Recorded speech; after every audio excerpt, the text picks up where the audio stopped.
Lord. దేవుని పరిశుద్ధ నామానికి మహిమ కలుగునుగాక. ఉదయకాల సమయంన అనుదినమన్నా వీక్షిస్తున్న దేవుని బిడ్డలారా, మీ అందరికీ నా హృదయపూర్వకమైన వందనాలు తెలియజేస్తున్నాను. ఈ ఉదయకాల సమయంన దేవుడు మనకిచ్చినటువంటి చక్కటి మాటను చదువుకుందాం.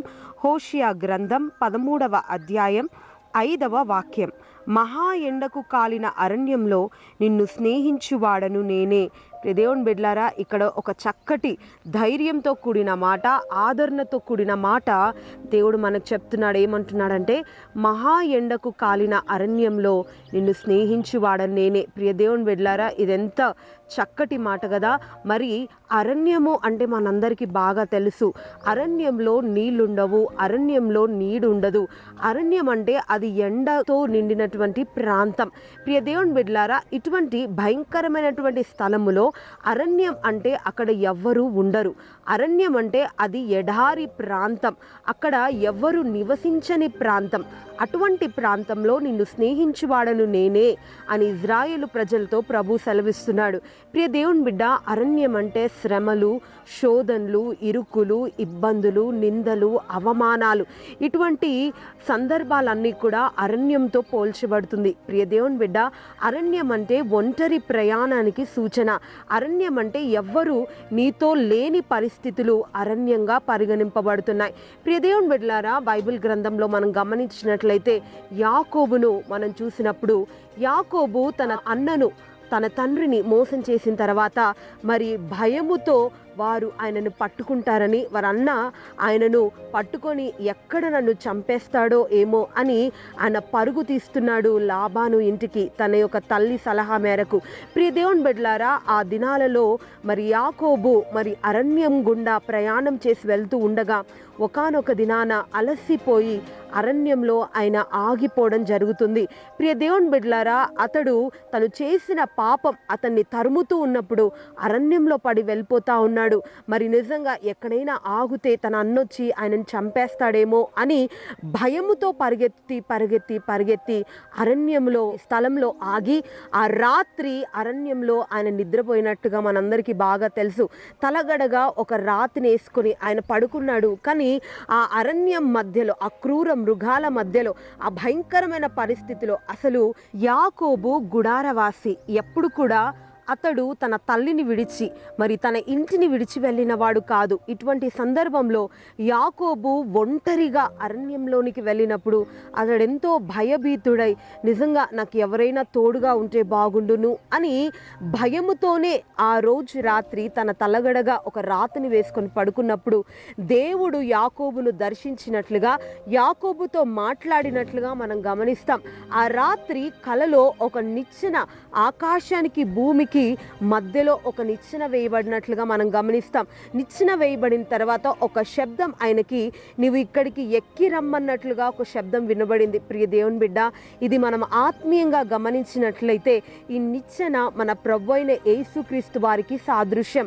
ఆ భయంకరమైనటువంటి అరణ్యములో, ఆ ఎడారిలో, దిక్కుతోచని పరిస్థితిలో, చావే శరణం, ఇంకా నేను ఎక్కడికి తప్పించుకొని వెళ్ళలేను, నేను అలసిపోయాను అన్నటువంటి ఆ సందర్భంలో మన దేవుడు యాకోబుతో మాట్లాడి నేనున్నాను అని ధైర్యపరిచి ఒక స్వరాన్ని ఆయనకి ఇచ్చి నువ్వు పైకి ఎక్కిరా అని పిలిచినట్లుగా మనం గమనిస్తాం. ప్రియ దేవుని బిడ్డలారా, ఈరోజు అరణ్యం అన్నటువంటి ఈ అనుభవంలో మరి భయభీతులతో నువ్వు జీవిస్తున్నావేమో, నీ పాపం నిన్ను తరుముతూ ఎటుతోచని పరిస్థితిలో, ఎవ్వరూ నీ దరి చేరక దిక్కుతోచని పరిస్థితిలో నీవు ఉన్నావేమో. ప్రియ దేవుని బిడ్డ, నా ప్రభువైన యేసుక్రీస్తు వారు ఒక నిచ్చెనగా నీ ముందు నిలబడ్డాడు.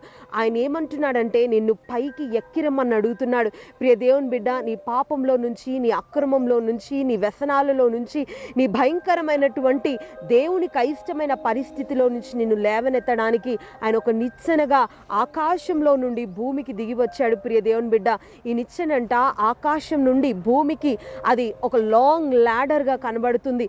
ఆకాశం మొదలుకొని భూమి వరకు ఆ నిచ్చెన వేయబడింది. ప్రియ దేవుని బిడ్డ, ఆయన ఆకాశంలో నుండి దేవాది దేవుడై మానవుడయుండి నీ కొరకు నా కొరకు ఈ భూపైనికి దిగి వచ్చాడు. ఎందుకు అనంటే నీకొక నిరీక్షణను కలిగించడానికి, నీకొక ఆదరణను ఇవ్వడానికి. ప్రియ దేవుని బిడ్డ, ఈరోజు ఆ ప్రభు అయిన యేసుక్రీస్తు ప్రభు వారు ఉదయకాల సమయంన ఆదరణ లేక, నెమ్మది లేక, మరి ఒంటరిగా నీ ప్రయాణంలో నీవు ఎవ్వరు నాకు లేరు అని దిక్కుతోచిన పరిస్థితిలో ఉన్నావా? యాకోబును ధైర్యపరిచిన దేవుడు ఈరోజు నిచ్చెనగా నీ దగ్గరికి దిగి వచ్చి నిన్ను ధైర్యపరుస్తూ, ఇదిగో నీ పరిస్థితిలో నుంచి నువ్వు పైకి ఎక్కి రమ్మని నేను పిలుస్తున్నాడు. ప్రియ దేవుని బిడ్డ, ఈ నిచ్చెన బరువును మోస్తుంది. అదేవిధంగా నిచ్చెన ఏ విధంగా బరువును మోస్తుందో ఆ విధంగా మన ప్రభు అయిన యేసుక్రీస్తు వారు నీ పాప భారాన్ని మోయడానికి ఆయన సిద్ధంగా ఉన్నాడు.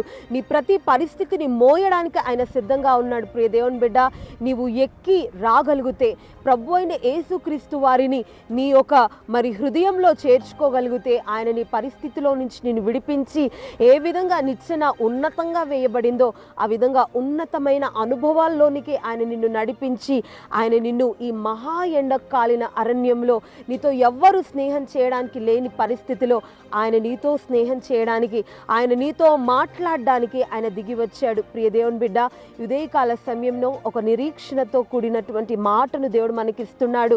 ప్రియ దేవుని బిడ్డ, నీ పరిస్థితులన్నింటినీ నువ్వు పక్కన పెట్టి యేసుక్రీస్తు ప్రభు వారిని నీ సొంత రక్షకునిగా అంగీకరించి ఆయన మీద నీ భారాన్ని మోపగలిగితే తప్పకుండా నీకు విడుదలనిచ్చి, నీ అరణ్య జీవితంలో నుంచి నీకు విడుదలనిచ్చి నేను ఒక ఆశీర్వాదకరమైనటువంటి అనుభవంలోనికి దేవుడు నడిపించబోతున్నాడు. ఆ యాకోబుతో ఆ దినం ఆ రాత్రి దేవుడు మాట్లాడి ఒక వాగ్దానాన్ని ఇచ్చి అతన్ని ధైర్యపరిచినట్లుగా ఉదయకాల సమయంన దేవుడు నీతో మాట్లాడి ఉదయకాల సమయంలో ఒక వాగ్దానంతో కూడిన మాటతో నేను ధైర్యపరుస్తున్నాడు. ప్రియ దేవుని బిడ్డ, మాట ద్వారా మనమందరం కూడా బలపరచబడి ఈ యొక్క అరణ్య యాత్రలో, ఈ భయంకరమైన పరిస్థితిలో ఆయనతో మనం ముందడుగు వేద్దాం. ఉన్నతమైన ఆధ్యాత్మికమైన మన జీవితాన్ని కట్టుకుందాం.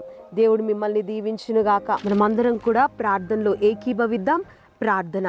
ప్రేమ కలిగిన దేవా, పరిశుద్ధుడా, మీకు స్తోత్రం. ఈ ఉదయకాల సమయంలో ఒక ఆదరణతో కూడిన మాట, మా ఎండ పరిస్థితుల్లో, మా అరణ్య జీవితంలో ఎవ్వరూ మా దరి లేనప్పుడు ఇదిగో ప్రభువా మీరు మాతో కూడా ఉన్నారని, మమ్మల్ని స్నేహించువాడని, మమ్మల్ని భరించువాడవని అయ్యా మీరు మాట్లాడారయ్యా. ఈ వాగ్దానం వింటున్న ప్రతి ఒక్కొక్కరి జీవితంలో ఒక ఆదరణను మీరు దయచేసి, ప్రతి ఒక్కొక్కరి జీవితంలో ఒక నెమ్మదిని మీరు ఇచ్చి ధైర్యపరిచి ఇదిగో వారిని ముందుకు నడిపించమని కోరుతూ యేసు నామమున ప్రార్థించి అడిగి వేడుకుంటున్నాను నా పరమ తండ్రి.